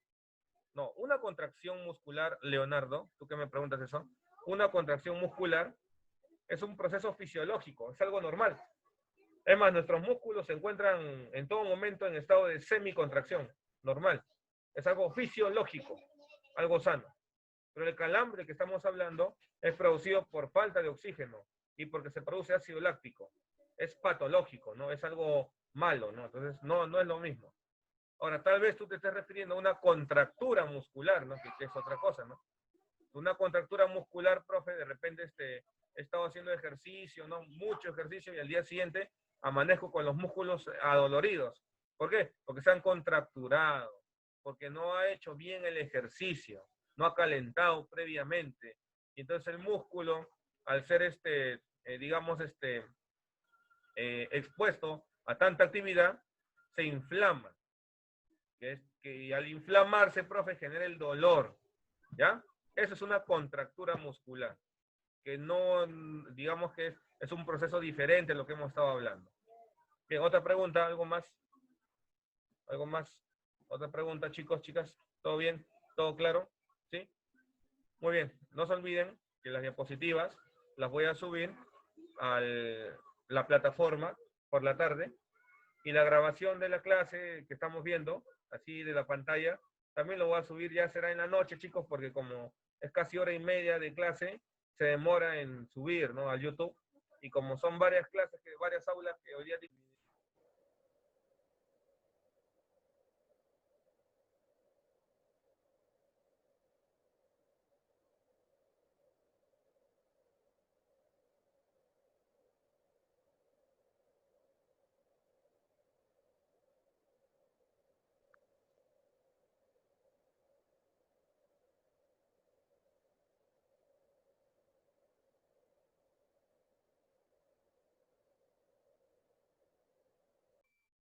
Muy bien, chicos, ya. Una pequeña falla técnica. Les estaba diciendo que la clase lo voy a subir para la tarde, o para la noche, a más tardar. Pero las diapositivas sí lo voy a subir en la tarde, no se preocupen, ¿ya? 4, 5, 6 de la tarde máximo ya lo van a tener. ¿Ya, chicos? Lo que sí vamos a tener es el video, sí lo vamos a pasar la próxima, perdón, para ahora en la noche o si no para mañana ya. Pero por lo menos las diapositivas sí lo va a tener con usted. ¿Ya? Muy bien. Entonces, vamos a resolver las preguntas del boletín. Hay preguntas interesantes, chicos. La inactividad física, preguntan, ¿puede disminuir la masa muscular? Sí, eso sí es cierto. Los músculos son órganos que tienen una característica interesante. Si usted los utiliza mucho, los músculos pueden hipertrofiarse, o sea, aumentar no la masa, Leonardo, sino el volumen, y también los músculos pueden, si es que usted no los usa, o sea, si está en inactividad, se pueden atrofiar. Y al atrofiar se disminuye el volumen muscular. ¿Ya? Profe, otra pregunta. Valeria me pregunta, profe, ¿se puede adquirir NADH en alimentos? Así en alimentos como tal, claro, porque recuerde que el NAD es una vitamina, es la vitamina B3, como habíamos mencionado. Y por supuesto, ¿no? Si usted consume alimentos que tienen vitamina B3, no, en general el complejo B, acá lo vemos acá, vitamina B3, por supuesto que lo puede obtener. Profe, ¿qué alimentos tienen vitamina B3 o en general complejo B? ¿Qué alimentos tienen? Entonces vamos a ver pues que tenemos ahí, por ejemplo, para que tenga usted una idea, a todas las verduras que tienen, digamos, clorofila, que son de color verde, tienen vitamina B3. Los cereales también tienen vitamina B3. Ahora, en nuestro país hay una ley que obliga a los productores de alimentos que usan harina, como harina para el pan o galletas, en todo caso, fideos incluso, que la harina que usen sea harina fortificada. O sea, ¿qué quiere decir? Que tenga vitamina B1, B2, B3, B6, B9 y B12. Si usted lee el empaque, por ejemplo, de los fideos, ya dice, hecho con harina fortificada. Entonces es una ley, o sea, digamos, si usted se alimenta balanceadamente, no hay forma de que tenga un déficit de esa vitamina. No hay manera, ¿ya? Pero de todos modos lo encuentras en verduras, en frutas, y adicionalmente, pues, nosotros mismos, nuestras células también lo producen, porque cada vez que desdoblan la glucosa o los nutrientes, se logra obtener esa vitamina. ¿Ya? Otra pregunta, ¿todo bien? ¿Todo claro? ¿Estamos bien, chicos? ¿Sí?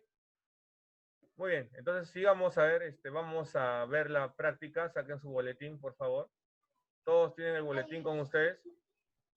¿Sí? Ya, vamos a ver. Primera pregunta en la práctica dirigida, vamos a ver las claves rápidamente. Está sencillo y a la vez interesante, como le digo. Ahí veamos, ¿ya? Primera pregunta. Las bebidas alcohólicas se producen por la degradación metabólica de glucosa y otras sustancias por bacterias y levaduras de diversas especies. O sea, me están hablando del alcohol. Degradación metabólica de glucosa, eso es fermentación. O sea, y la fermentación que produce alcohol es la fermentación alcohólica. Ya lo identifiqué. Y miren, nos dan un dato interesante. Dice, el vodka tradicional se obtiene del mosto a base de cereales y papa. Miren, el vodka se obtiene de la papa, miren. Y el whisky de cereales malteados. Cereales malteados significa que tienen maltosa, que de pronto son cereales que están a punto de germinar ya. Mientras que el ron proviene del jugo de caña de azúcar. O sea, nos está diciendo la materia prima de varias bebidas alcohólicas. Entonces la pregunta es, ¿cuál es el proceso que permite la presencia de alcohol en estas bebidas? O sea, ¿qué ha sucedido? Que los azúcares de esa materia prima, de la papa, de los cereales, del ron, a partir de los azúcares se está formando alcohol. ¿Eso cómo ocurre o debido a qué ocurre? A la fermentación. Eso ocurre debido a la fermentación alcohólica. Por eso que aquí la clave correcta sería fermentación alcohólica. Profe, no hay clave fermentación alcohólica. Tienes razón, pero hay una que dice fermentación etílica, su sinónimo. Esa es la clave correcta. La primera pregunta, la clave correcta es la C. ¿Estamos? La clave C. Profe, muy bien. 2. La tasa de consumo energético de las células guarda relación con la presencia de mitocondrias, por lo general de forma directa. ¿Cuál es el proceso de mayor rendimiento energético que ocurre en estas organelas, o sea, en la mitocondria? ¿Cuál será? Recuerde que en la mitocondria ocurren tres cosas: acetilación, ciclo de Krebs y fosforilación oxidativa. ¿Cuál de los tres produce más ATP? Yo les digo, es la fosforilación oxidativa de lejos. La fosforilación oxidativa. Profe, no hay clave, no hay fosforilación oxidativa. ¿Qué marco? Entonces me acuerdo, aquí está, miren, la fosforilación oxidativa.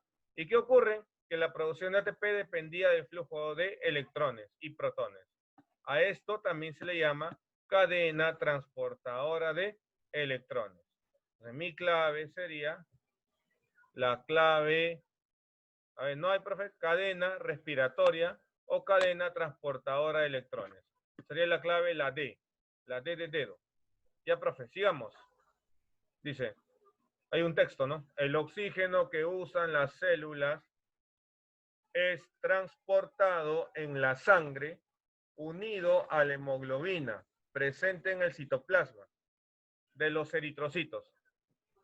Miren, de nuevo dice, el oxígeno que utilizan las células es transportado en la sangre unido a la hemoglobina presente en el citoplasma de eritrocitos, de los glóbulos rojos. Sin embargo, estas células, o sea, los glóbulos rojos, no utilizan ese oxígeno en sus procesos energéticos y producen su energía vital mediante procesos anaeróbicos, lo cual requiere la reconversión de residuos metabólicos para que puedan ser útiles. O sea, nos están preguntando, luego de todo ese texto, nos están preguntando cómo es que el glóbulo rojo produce su energía. Y creo que lo hemos mencionado, ¿no? ¿Cuál sería la clave correcta en la pregunta número 3, en donde nos están preguntando cómo es que el glóbulo rojo, a pesar de no tener mitocondria, produce energía en forma de ATP? La clave correcta sería la fermentación láctica. Lo habíamos mencionado y también está en la diapositiva. Ya, profe. Pregunta 4. Dice, la razón por la que los eritrocitos no pueden usar el oxígeno es debido a ¿qué? ¿Por qué el eritrocito no puede usar el oxígeno? Profe, podría ser dos cosas. Primero, que ese oxígeno está unido a la hemoglobina, es verdad. Vea, supongamos que el oxígeno no esté unido a la hemoglobina y esté dentro del eritrocito. ¿Por qué no podría usar el oxígeno? Porque el glóbulo rojo o eritrocito no tiene mitocondria. Como no tiene mitocondria, no va a ser fase aeróbica, pues. Por eso que la clave correcta es la B de buenos, porque no poseen mitocondria. Muy bien, pregunta 5. La reconversión del ácido láctico generado como residuo durante la producción de energía, ojo, miren, reconversión de ácido láctico, a esto me suena fermentación láctica, dice, ¿no? Reconversión ocurre en el hígado, ya sé de qué se trata, mediante un proceso inverso a la glucólisis. ¿Cómo se llama este proceso en el cual el ácido láctico llega al hígado, se vuelve glucosa? Es lo que nos está diciendo. Y luego, profe, regresa al músculo para reiniciar la respiración celular. Aquí lo tenemos. Aquí está. ¿Cómo se llama? ¿Cómo se llama? Es el ciclo de Cori, ¿no? El lactato se vuelve glucosa en el hígado, regresa al músculo para reactivar la respiración. Ciclo de Cori. Por eso, ¿cuál sería nuestra clave correcta a marcar en la pregunta 5? Justo la clave E, el ciclo de Cori. Ya, profe. 6. El hígado es uno de los órganos con mayor actividad fisiológica corporal. Desintoxica, metaboliza los lípidos, convierte amoníaco en urea, etc. El alto consumo energético de los hepatocitos se satisface porque poseen a nivel celular la capacidad de utilizar. Esa pregunta está complicada. Pero miren, vayamos a nuestra diapositiva, a la primera diapositiva. Fíjense. La primera diapositiva nos va a explicar todo esto. Aquí, no esta no. Esta de acá. Miren, chicos, ¿se acuerdan que les había mencionado que una célula X, si entra una glucosa, puede producir 36 ATPs siempre y cuando use esta lanzadera llamada glicerolfosfato? Y otra célula Y puede producir 38 ATPs por cada glucosa siempre y cuando use la lanzadera malato aspartato. Sí, profe. Ahora, profe, ¿qué célula produce 36 o usa la glicerolfosfato? ¿Y qué célula produce 38 o usa la malato aspartato? Entonces, escúchenme bien, pare bien las orejas, escúchenme bien. Las células de nuestro cuerpo que tienen un alto metabolismo, como por ejemplo las células del corazón, como por ejemplo tus neuronas o las células del hígado, usan la lanzadera malato aspartato. ¿Por qué, profe? Porque a través de ella les brinda una mayor cantidad de energía, les brinda 38 ATPs.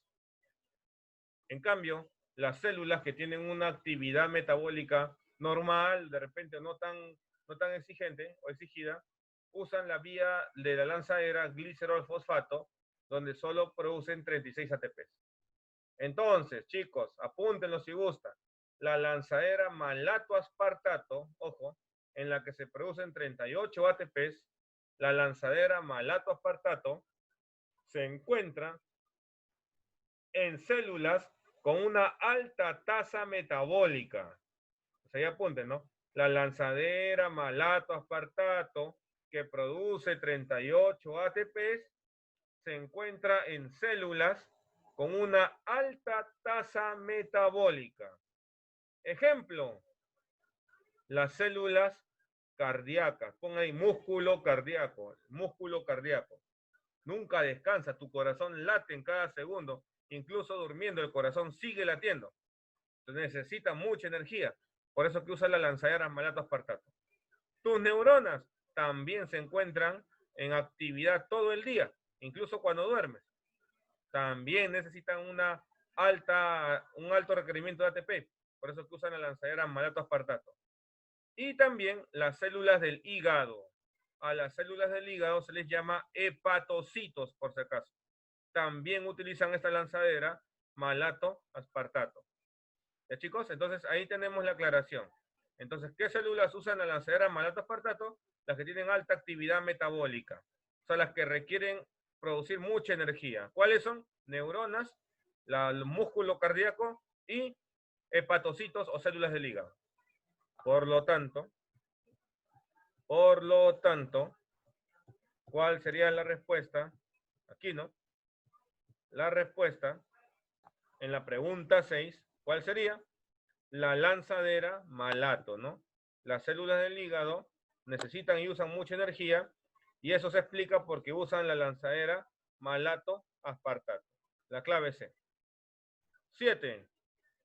La forma más común de producir energía es la respiración celular, dice ahí, y es utilizando exosas como sustrato. O sea, la glucosa es una exosa, lo sabemos, ¿no? Por ello, es correcto afirmar que la degradación completa de la glucosa ocurre en dónde y produce como residuo.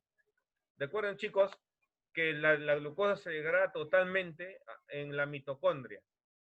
En la mitocondria. Profe, pero la glucosa no entra primero al citosol. Claro, pues, pero luego lo que se va obteniendo pasa a la mitocondria. Piruvato pasó a la mitocondria. Ahí se termina de degradar totalmente. ¿Y qué se obtiene? ATP, CO2 y agua. ATP, CO2 y agua. Eso se obtiene. Entonces busco en mi clave algo que se parezca a lo que yo ya he pensado. Entonces veo, profe, mitocondria, la C puede ser, la D también, pero es CO2, agua y ATP. Ah, la D. La clave D sería mi clave. Entonces, chicos, como ustedes se están dando cuenta, cuando resolvemos las preguntas, estas preguntas que son tipo DECO, preguntas que tienen un contexto, que tienen ahí varios datos, la idea es tener en la mente la respuesta luego de leer la pregunta. O sea, la idea no es que luego de leer la pregunta usted vaya a sus claves. Eso no está bien. No puede usted ir a las claves porque puede confundirse. Mejor luego de leer la pregunta reflexiona y ya tiene una idea de lo que puede ser la respuesta y con esa idea recién buscas en tus claves. Y se da cuenta, no hay pierde. Hay una sola clave y lo tenemos ahí. Porque si usted va a buscar en las claves, se puede confundir. Eso hace la diferencia de un alumno que responde bien las preguntas tipo DECO a otro alumno que es mecánico y solamente responde buscando claves. Y, profe, estas preguntas tipo DECO, San Marcos lo implementado hace 2 años atrás. O sea, ya no es como antes que viene una pregunta objetiva y sencilla. Ahora te viene con un contexto, con ahí un pequeño relato del tema. Entonces hay que tenerlo en cuenta. Entonces, la sugerencia es, acabo de leer la pregunta, en mi mente tengo la idea de la respuesta y con esa idea recién busco mis claves. ¿Ya? Sigamos. Pregunta 8. El sabor que tienen las aceitunas utilizadas en la alimentación se debe a la actividad de bacterias benéficas. Claro, las aceitunas son ácidas, ¿no? Un poco medias agrias. ¿Por qué, profe? Porque hay bacterias que van a acidificar los glúcidos que tiene este fruto. Profe, esas bacterias van a acidificar, ajá. O sea, van a producir ácido, pues, ácido láctico. Ese proceso, ¿cómo se llamará? Si producen ácido láctico, es fermentación láctica. Entonces, la aceituna tiene ese ácido característico porque esas bacterias que están en ella hacen la fermentación láctica y se obtiene justamente el ácido láctico. Ya, profe. Siguiente, 9. ¿Cuál sería el efecto sobre la producción energética si en una especie se produce una mutación que permite reemplazar el oxígeno por azufre? Qué complicado, ¿no? En la cadena respiratoria. ¿Se acuerdan, chicos? El oxígeno, ¿qué papel cumplía en la cadena transportadora de electrones o en la cadena respiratoria? Aquí está. ¿Qué hacía el oxígeno? Aceptaba electrones. La pregunta nos dice, ¿qué pasaría si en lugar de oxígeno, mira acá, en lugar de oxígeno, habría azufre? Habría azufre. ¿Pasaría algo? ¿O no pasaría nada?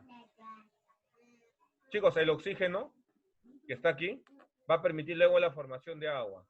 En todo caso, si es que el oxígeno es reemplazado por azufre, no se formaría agua. Se formaría más bien un H2S, ¿no? Sulfuro de hidrógeno. Entonces, H2S. Eso podría pasar. Después, ¿se alterará, profe, el flujo de electrones, de protones? No, no se altera, porque los hidrógenos son los que, recuerden, los que llevan esto, los que transportan esto. Así que lo que podría alterarse es en la formación del agua metabólica. Más nada. En el flujo de electrones y protones no pasa nada. Entonces, dice acá, busquemos, ¿no?, una clave que más o menos me permita identificar ello. ¿Aumentaría el rendimiento? No, profe, no se produce energía, disminuye, se mantiene la cantidad, no hay quimiosmosis. No, se mantendría, pues, ¿no? Se mantendría la cantidad, porque el oxígeno es quien recibe los electrones, ahora en su lugar lo va a recibir el azufre. Pero, profe, de repente el azufre va a seguir inestable, no solo recibe 2, recibe 4, recibe más. Recuerden, chicos, el azufre y el oxígeno se encuentran en el mismo grupo de la tabla periódica. O sea, ambos están en el grupo 6A. Entonces, ambos necesitan 2 electrones para estabilizarse. Entonces, no va a pasar nada con respecto al rendimiento energético. Por eso que se mantiene la cantidad. Se va a mantener la cantidad. ¿Ya, chicos? Muy bien. Esta pregunta es interesante, ¿no? Para razonar, para reflexionar. Ya, profe. La última pregunta ya, la pregunta 10, dice, cuando una persona que no está acostumbrada realice ejercicio físico intenso, como trotar por mucho tiempo, es común que empiece a sentir calambres. ¿Ya? Creo que nos puede pasar, ¿no? Sobre todo ahora que estamos sin actividad física, ¿no? Que no salimos, estamos en casa. Ya, profe. Luego dice, un fisioterapeuta explica que esto se evita con la práctica continua y calentamiento previo. Claro, o sea, hay que practicar todos los días, ¿no? O 3 veces por semana y calentar, importante el calentamiento, ya que así proporciona la oxigenación adecuada a los músculos. Ya nos dijo, ¿no? Ya que de esta manera proporciona la oxigenación adecuada a los músculos. ¿A qué se debe que la falta de oxigenación origine calambres? Vamos, chicos, le hemos explicado. ¿A qué cree que se debe? Ah, profe, el músculo, una partecita no recibe oxígeno. Como no recibe oxígeno, esa fibra muscular va a realizar fermentación. ¿De qué tipo? Fermentación láctica. Y producirá ácido láctico y el famoso calambre. O sea, esto se debe a que una fibra o unas fibras del músculo no reciben oxígeno y hacen fermentación láctica luego. Esa es mi idea, la idea de la respuesta. Esa idea la busco en la clave. A ver, la A, la falta de oxígeno aumenta la sensibilidad. No, la falta de oxígeno produce fermentación láctica. No puede ser.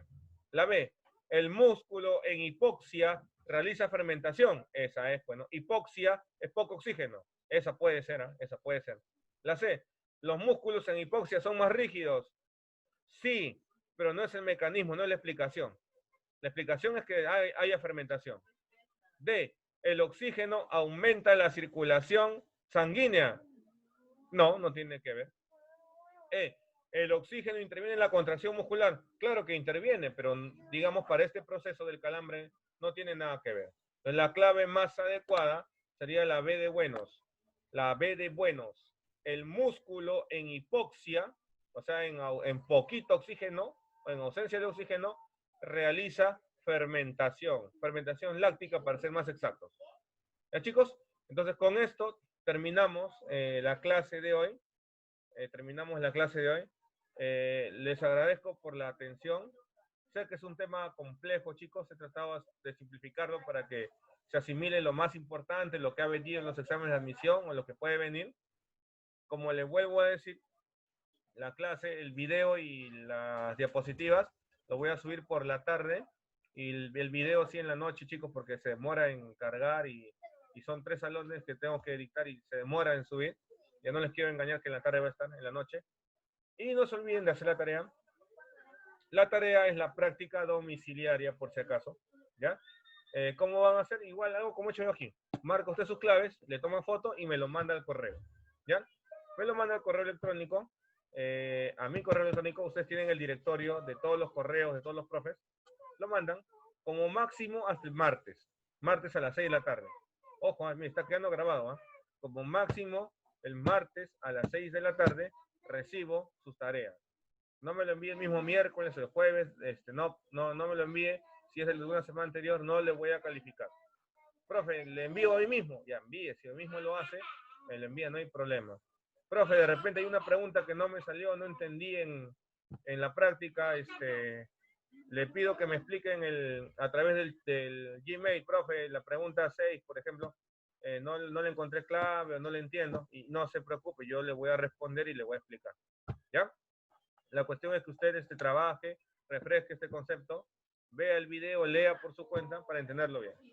Muy bien, chicos, ahí nos vamos a quedar. Cuídense. Nos vemos la próxima clase. No salgan de casa, hagan caso a sus padres. Nos vemos. Voy a cortar la transmisión en este momento. Nos vemos, chicos. Chao.